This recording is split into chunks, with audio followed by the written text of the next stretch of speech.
The Labyrinth We Loved In, Part 3, Final. I remember the sound of his scream as if it stuck in my teeth. It was small at first, like a choke, and then huge, the kind of animal sound that tears out of your chest when the world is actually breaking. He turned toward me with that ridiculous, stubborn smile I'd loved before the labyrinth chipped it away. And he said, with a calm that didn't belong to a man who was about to die, "I'd rather die loving you than live without you." And then the floor fell away. Time folded. The hallway did its cruel little trick. Darkness where light had been, a cold wind that ripped the warmth from my skin, and his body became a human silhouette, then a smear of motion, then a hole in the air that his holler kept trying to fill. I lunged. I grabbed at the void, and my fingers met nothing but air and the hollow echo of his last laugh. I screamed, and it came out raw and weird and backward, like I was trying to pull sound back into a throat that had already closed. "No," I said. I said it like a prayer and a curse and an accusation. No, no, no. They had trained me to be brave. No, not trained. Rusted me into brave by necessity. First in the small, stupid, everyday ways, then in the labyrinth's blunt insistence. But bravery's a funny thing. It unspools in practical ways. Find food, map walls, watch for traps, and then fails spectacularly in moments that are not about logic at all. In the end, my body did what my mind demanded. It ran. It hurled itself to the edge of the red platform, and it scrabbled for a handhold that wasn't there. I clawed at the rim until my palms bled, until my nails cracked, until there was the taste of copper in my mouth. Below me there was nothing. Above me the void swallowed the sound of his name. I hung like some sad insect and realized the only thing I could do was fall, or climb back and be useful again. But climbing back would mean admitting I'd let go, and that I'd been a coward when he'd been monstrous and noble and maddening in equal measure. I looked at the blue platform. The device hummed ominously like a beast. It had won. The labyrinth had called our bluff, and we had stumbled into the only moral choice it had ever truly asked. I fell back, collapsed on the cold floor, and vomited bile and glittering shards of the light that the walls had been playing on us, like a film we didn't understand. People never tell you about the way the body responds to excruciating grief. There's this urge to crawl into small places, under tables, into the cracks between walls, into anything that offers the illusion of shelter. I wanted a place where the sound of his bones colliding with whatever abyss lay beneath could not reach me. Of course, the labyrinth mocked even that and rearranged so I had nowhere to hide. The voice came. Not the soothing one anymore, but a clearer iteration that felt like it had replaced 1,000 angles of the walls and stitched them together into a single, indifferent speaker. Experiment complete for Subject A. The words were clinical enough to make bile rise. I knew their jargon. Subject A, bond metrics, variance. Because we'd heard little scraps over the labyrinth's life, like overheard conversations on a train. But I didn't want to hear it from the machine itself. My protest died on my tongue. I staggered toward the exit, as if by moving my legs, I could negotiate some return. The doorway glowed like a liar's promise. Sun, open air, the kind of light that makes hardy survivors weep, because it means the nightmare's over. The mouth of freedom yawned. The speaker continued, unaware or uncaring of the human ruin it narrated. Replication indices satisfied. Subject B, retention recommended. I froze. Retention recommended. That phrase felt like fingers closing around my throat the way emptiness had closed around my chest when he fell. My brow burned and my arms went cold, and my mouth formed shapes that meant things my mind couldn't translate. They wanted me to stay. I wanted one thing and one thing only: to get his body back. Not for ceremony or closure. For selfish reasons. For the absurd hope that his weight would anchor me to a world where he had once existed. I imagined carrying him out like some ridiculous bridegroom over the threshold. Ridiculous because thresholds did not exist in this place. I wanted to slide him into sunlight with the same ease he had once slid Pan over the stove and cursed about burnt toast. I wanted the simple, profane contact of his hand in mine. I wanted to confirm that the man who promised he'd rather die than live without me had not lied. I wanted proof that he had felt what he had said. The labyrinth didn't laugh. But if it had lungs, it would have chuckled. I moved, at first like a machine. Search patterns I'd learned. The way you're trained to search a field systematically for a lost item. I crawled into crevices I'd always avoided. I forced air into vents and listened for breath. That was his. I followed traces. Scrapes on the wall. An odd smear of blood. The glitter of a shard that might have clung to a sleeve. When you're desperate enough, you accept lead after lead, no matter how small, for they are all sticky with hope. Hours, days, blurred. The labyrinth had no calendar. I found artifacts. His ring, snagged on a slab. His scarf, caught on an overhanging pipe. Hairline tears in it as if a hand had been hastily pulled away. I pressed them like relics to my face and vomited screams that sounded like them and like me all at once. At one point, I thought I found him. A room spun open and there he was. Or rather, a projection of him. A looping snippet of memory, laughing, the light catching his eye. I crawled into it like a drowning woman into a borrowed boat. I dropped to my knees and wept into air and pixels. The projection didn't answer me. It couldn't save me. It only offered the cruelest consolation. Proof of existence that could not be touched. The labyrinth's voice, the clinical narrator at the center of everything, spoke again, but this time with a texture. It sounded almost human as it said, Subject A displayed sacrifice. Subject B shows high retention. Further conditioning recommended. Extraction postponed. Conditioning. Extraction postponed. The glitch lines of corporate speak that feel like laughter behind a hand. They were not calling me back to a comfortable life. They were calling me to be molded and studied. I realized then, with a slow burning clarity, what the device wanted. Not bodies. Not even just our bond quantified by data points. It wanted demonstration. Proof. It wanted to see how far love would go. It wanted to watch what I became when everything valuable to me, when everything I'd ever been, was stripped and prodded.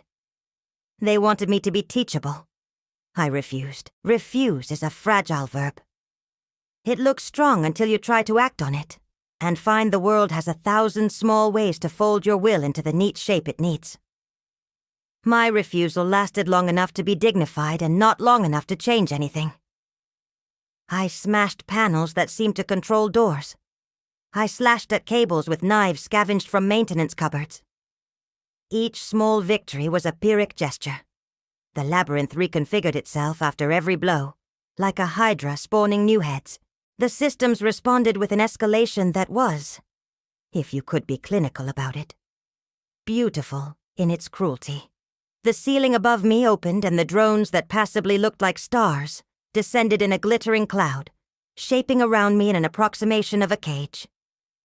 They whispered with voices that stitched the walls together. They showed me phantoms of him, then of him suffering, then of me failing again. They were gentle torture, the kind that made you plead, then made you plead smarter, then made you plead for nothing at all. There was one setup I refused to comply with. A chamber that offered resurrection for a fee. It simulated his last fall, and then offered, always offered, the chance to reverse it. To rerun a variable if I supplied a certain physiological response measured by the labyrinth. I laughed at it, ugly and bitter. It wanted tears on cue. It wanted me to perform for it. I spat at the panel and it spat back by tightening the challenge. At the core of the labyrinth, I finally found a room that looked almost like a control center. Screens arrayed like a cathedral, and on those screens, My face, recorded in 1,000 frames. Our faces, the faces of others who'd been there earlier. Observers, researchers, aliens, corporations. I didn't know, and the name of whatever entity watched from beyond was irrelevant. The point was that whatever they were, they had become voyeurs of the most intimate, destabilizing thing I had. A voice, now richer and less mechanical, addressed me like someone who reads a file on a slow Friday. Subject B. Your resilience metrics are high. You have been a valuable case study. There is potential for distribution. Distribution. People would watch my grief like a horror film purchased as content. My private collapse would become a chart, monetized and labeled. I thought of his laugh. The idea of it filtered and rewatched by other people like a snack made me heave. I wanted a gun. I wanted to smash all the screens and light the place on fire and burn every recording and every drone, and then walk into the sun with nothing left to take. Instead, I kicked the nearest console until it sparked, and the panels displayed a new sequence, footage of him falling, and then the same shot cut differently. Him smiling before he dropped. It looped like a petulant child. The Labyrinth offered me the option to reconstruct an ending. Choose a narrative, pick a grief, choose your path. It had become an editor, trimming my life to a soundbite. The last cruelty was also what made me part of it. Because I understood now that the Labyrinth hadn't taken him so much as it had shown us the terms on which everything would be exchanged. He'd given himself, in a way. He'd chosen something bravely stupid and whole, and that decision had lit the place like a flare. It wasn't a theft, so much as a consummation. They had what they wanted. I left. The word is a lie. I staggered out through an exit that looked like dawn, and it was dawn. But the light stabbed the top of my skull and made all the inside of me ache in a way daylight could not heal. Outside, the world continued. A traffic hum. A pigeon that had the nerve to be alive and bob its head.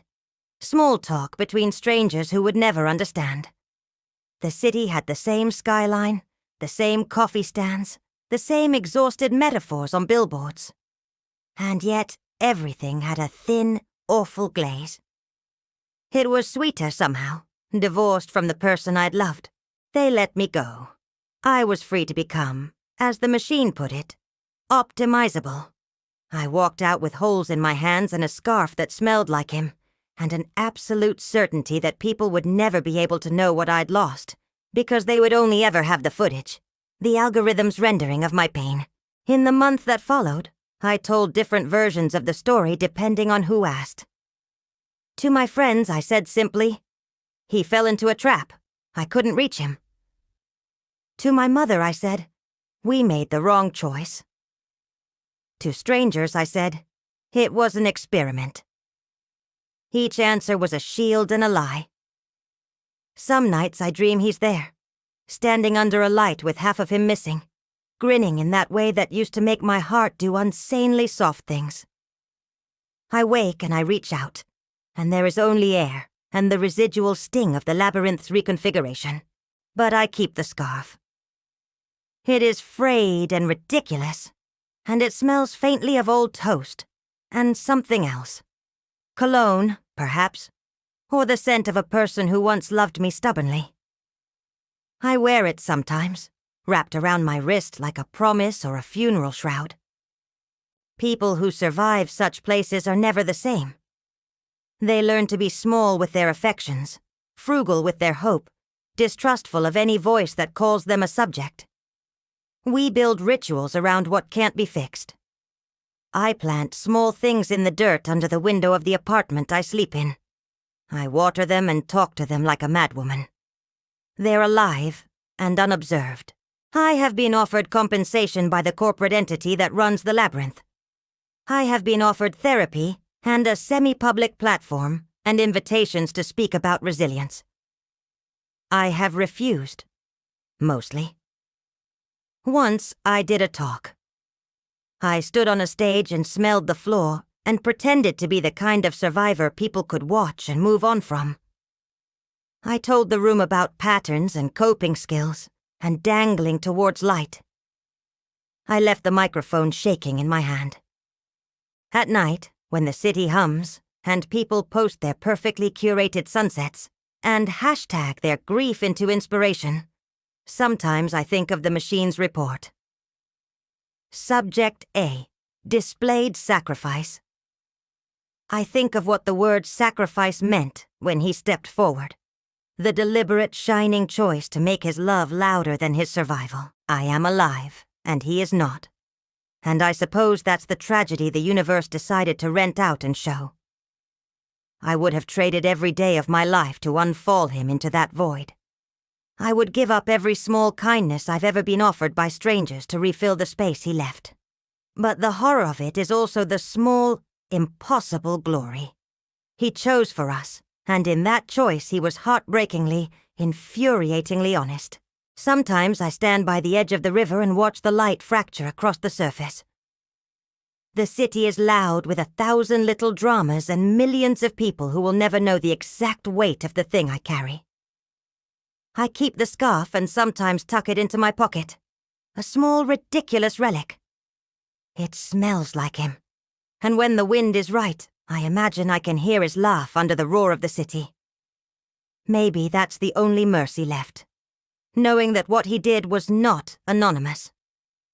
It was not random. It was a clean, feral act of devotion that the Labyrinth could measure but never truly own. I told the world what the Labyrinth wanted. The data, the story, the spectacle. They took it and repackaged it as entertainment and study. I wear my grief like a coat, threadbare and warm in the wrong ways.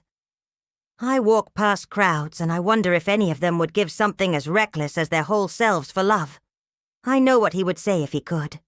Probably some angry joke about how I should have worn better shoes when I chased him. And then a softer thing. You're the bravest idiot I ever knew. I keep walking. I plant seeds. I water them. I tuck the scarf under my pillow sometimes. And in the dark, I tell the empty room everything I never said while he was still present to hear it. The Labyrinth took him. It taught me many things. The cruelest lesson was simple. Love can be foolish enough to die for, and gorgeous enough that dying feels, in those last heated seconds, like a choice. I hope you enjoyed this video. If you did, please leave a like, and a comment of what you thought of the story, and don't forget to subscribe. I'd greatly appreciate it.